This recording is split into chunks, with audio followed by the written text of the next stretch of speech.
मंदिर में जाकर दीपदान जरूर करना। दीपावली के पर्व पर शिव मंदिर में जाकर उसके आसपास में दीप जरूर लगाना। क्यों? आपको वही फल प्राप्त होगा जो काशी में देवताओं ने दीप जलाकर प्राप्त किया, वही।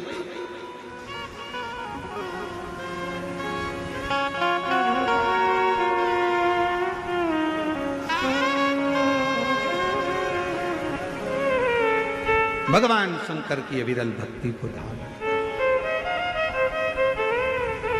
शिव तत्व को धारण कर। और इस वर्ष जब आप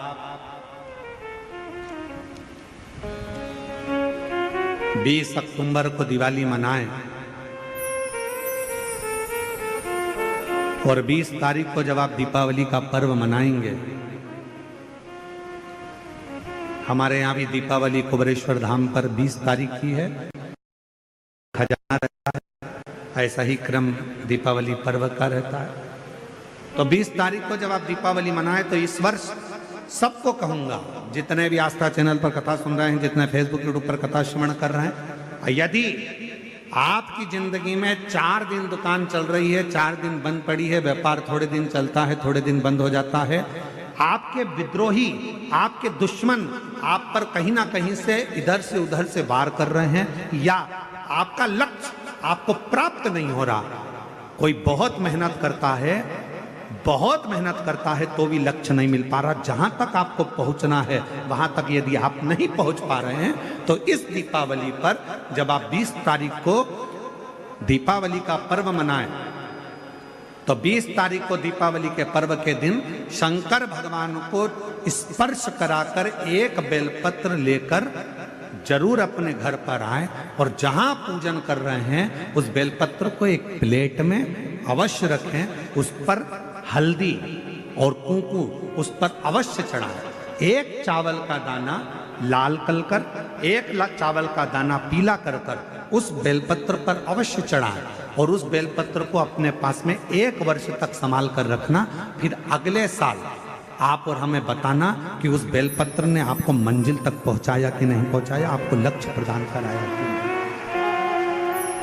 कई लोग रहते हैं, बहुत मेहनत करते हैं, बहुत परिश्रम करते हैं, सब चाहते हैं कि ये व्यक्ति इतने स्थान पर बैठे, इसको ये पद मिलना चाहिए, इसको ये कुर्सी मिलना चाहिए, इसको ये जगह मिलना चाहिए, इसको वहां तक पहुंचना चाहिए, इस व्यक्ति को तो इस पद पर पहुंचना चाहिए पर नहीं पहुंच पाता, इस व्यक्ति को तो वहां तक पहुंचना है पर ये नहीं पहुंच पाता। एक बेलपत्र का प्रयोग कर देते, अगले वर्ष बात करेंगे कि मेरे भोलेनाथ ने आपका हाथ पकड़कर आपको उस मंजिल तक भेजा कि नहीं भेजा।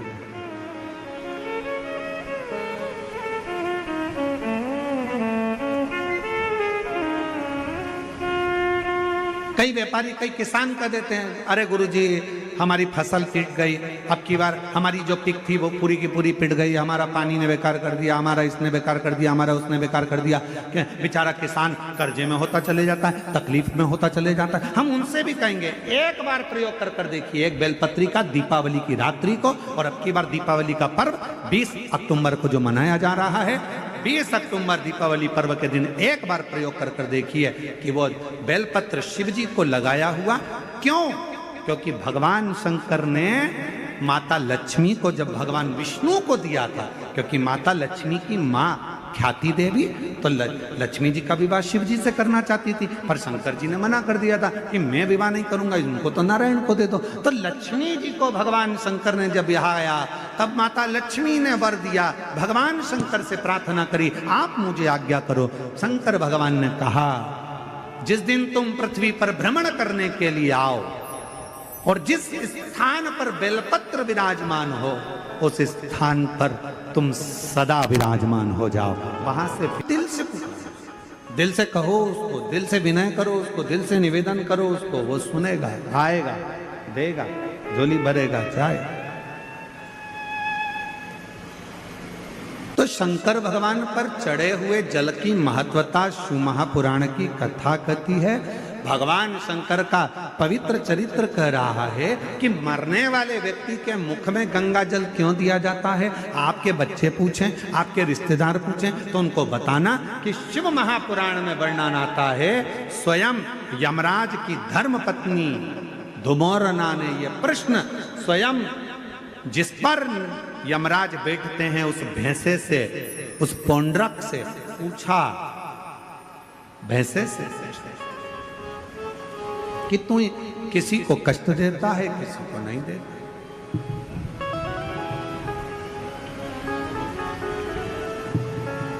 किसी को तो तू अच्छे से लेकर जाता है और किसी को रुला रुला कर लेकर जाता है। बात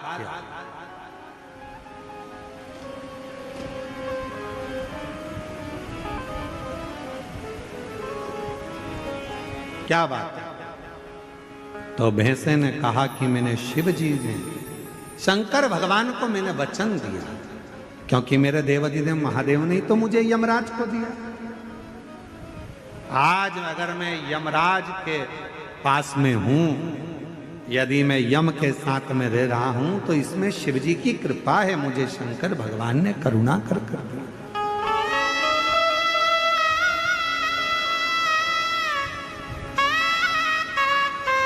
ये शिव की उदारता से मुझे मिला। इसलिए हमारे सनातन धर्म में आज भी नियम है, ये गंगा का जो जल है वो भगवान शंकर का चढ़ा हुआ जल है, शिव के ऊपर से चढ़कर नीचे आ। कई लोग हमारा बहुत विरोध जब करते हैं तो विरोध में कह देते हैं कि शिव जी पे चढ़ा हुआ जल मत पियो। सीहोर वाले महाराज ने बताया पियो, और ये कहता है मत पियो। तो जो तुमसे कहे कि शंकर पर चढ़ा हुआ जल नहीं पीना चाहिए, तो उनको कहना कि फिर तो मरते समय तू गंगा जल भी मत पीना, क्योंकि वो भी तो शंकर जी पे चढ़ा हुआ है। शिव जी के शीश पर आया तब तो नीचे आया। शिव महापुराण की कथा कहती है कि धुमोरना से, यमराज जी की धर्म पत्नी से स्वयं भैंसा कह रहा है, वो पौंड्रक भैंसा कह रहा है कि शिव की कृपा, शंकर की। कहा जिसके ऊपर शंकर का चढ़ा हुआ जल का प्रोक्षण हो, जो शिव का चढ़ा हुआ जल का आचमन कर ले, कहा उसको फिर कोई नरक के भोग ना भोगना है। प्राण छूटते समय हम काशी ना हो, पर यदि हमने शंकर भगवान आपको एक लोटा जल चढ़ाया है तो इतनी कृपा जरूर करना, हम भले काशी में ना हो पर काशी वाला हमारे करीब में जरूर हो। ऐसे ऐसे काशी वाला,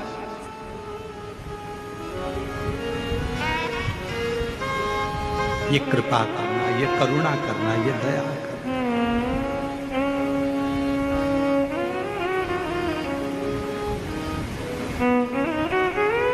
यमराज की जो धर्मपत्नी है ना,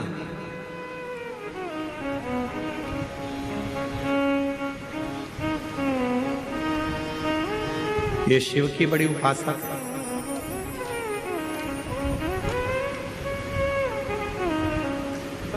ध्रुमोर्ना दक्ष प्रजापति की बेटी है। शंकर भगवान की धर्म पत्नी भी, माता सती भी दक्ष प्रजापति की बेटी है। कामदेव की धर्म पत्नी रति भी दक्ष प्रजापति की बेटी है। यमराज की धर्म पत्नी वो भी, धुमोरना भी दक्ष प्रजापति की बेटी। महाराज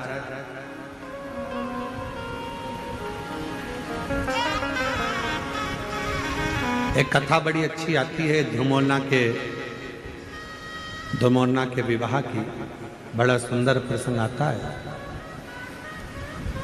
कि ध्रुमोरना ने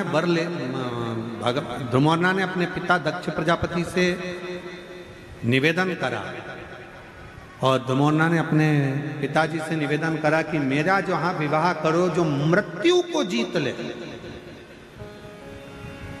जो मौत को विजय प्राप्त कर ले, जो मृत्यु पर विजय प्राप्त कर ले, उससे हमारा विवाह। ध्रुमोरना ने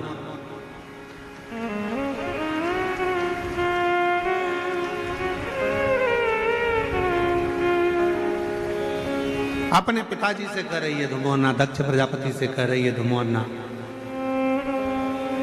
कैसी कृपा करिए,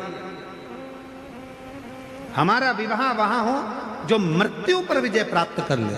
तो इतने में दक्ष प्रजापति ने विचार करा, ठीक है, अगर आप ऐसा कहते हो तो आपके लिए हम वही वर ढूंढेंगे जो मृत्यु पर विजय प्राप्त कर ले। तो उनके लिए उसी समय पर दक्ष प्रजापति ने यमराज को लाकर खड़ा कर दिया। तो धुमोरना ने देखा कि ये यमराज, इसका तो पूरा स्वरूप बड़ा कृष्ण है, काला है और भयंकर स्वरूप है। तो इतने में धुमोरना ने कहा कि पिताजी इनसे विवाह, तो कहा ये यमराज है, इससे विवाह कर लीजिए। धुमोरना ने अपने पिताजी का कहना माना, हां भर ली। शादी के मंडप में धुमोरना पहुंच गई। जरा ध्यान से सुनना, शादी के मंडप में धुमोरना पहुंच गई।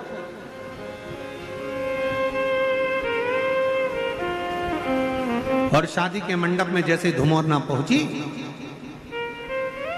यमराज बाजू में पास में आकर बैठा और यमराज से धुमोरना ने मुस्कुराकर कहा कि आज मुझे बड़ी प्रसन्नता हो रही है कि मुझे जो पति मिला है वो मृत्यु पर विजय प्राप्त करने वाला है, मृत्यु पर विजय। इतने में तुरंत यमराज ने कहा, धुमोरना तुम्हें गलतफहमी हो रही है, मैं मृत्यु पर विजय प्राप्त नहीं करता हूं, मैं सत्ता पर धुमोरना मृत्यु पर तो केवल एक है जो विजय प्राप्त कर सकते हैं, पर उनका विवाह माता सती के साथ, तुम्हारी बहन के साथ हो चुका है और वो देव अधिदेव महादेव हैं जो मृत्यु पर विजय प्राप्त कर ले।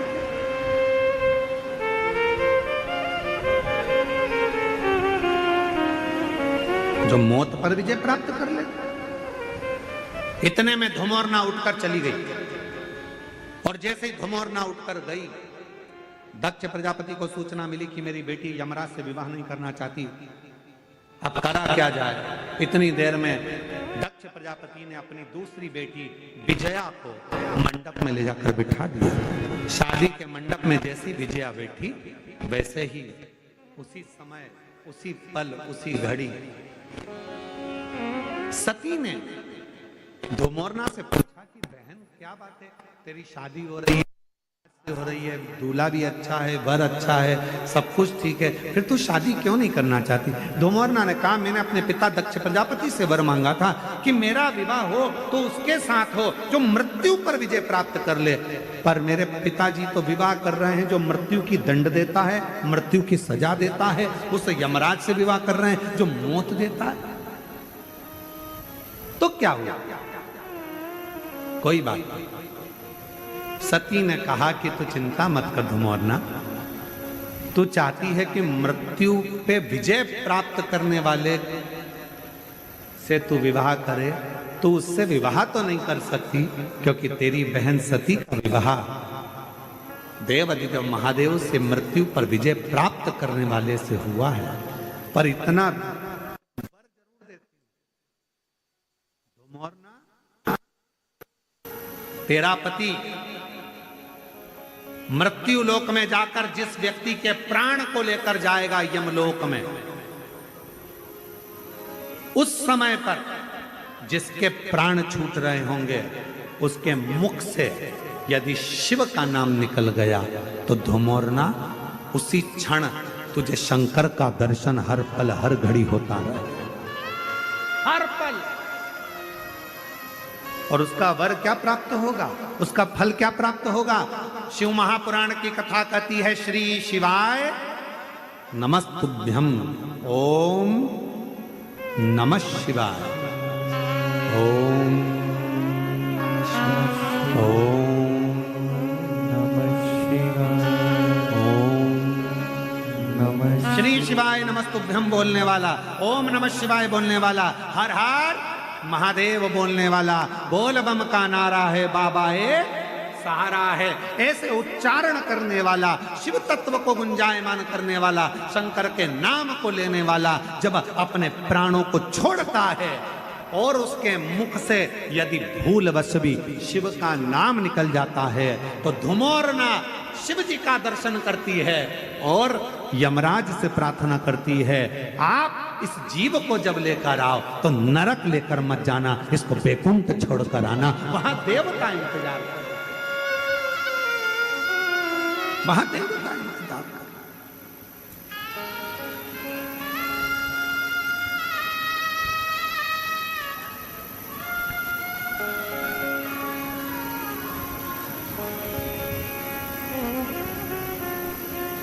इसलिए आप लोगों से, हम आप लोगों से बार बार कहते हैं, अपने घर के दरवाजे पर लिख दो श्री शिवाय नमस्तुभ्यम, दीपावली पर स्टिकर चिपका दो श्री शिवाय नमस्तुभ्यम, दरवाजे पर बंदरवाल बांध दो श्री शिवाय नमस्तुभ्यम। अगर कोई दरवाजे के सामने से निकल कर जा रहा होगा और मान लो उसका समय भी आ गया होगा, प्राण छूटने का भी समय आ गया होगा, तो दरवाजे पर यदि उसने भूल से भी पढ़ लिया तो वो नरक नहीं जाएगा, उसका परम पद बैकुंठ तक हो जाएगा। इसलिए श्री शिवाय नमस्तुभ्यम का स्मरण करो। कोई अपने काम के लिए जा रहा है, काम नहीं हो रहा, तुम्हारे दरवाजे पर पढ़ लेगा श्री शिवाय नमस्तुभ्यम, उसका राह खुल जाएगा, उसका कार्य सफल हो जाएगा। वो मंत्र का उच्चारण मूल है।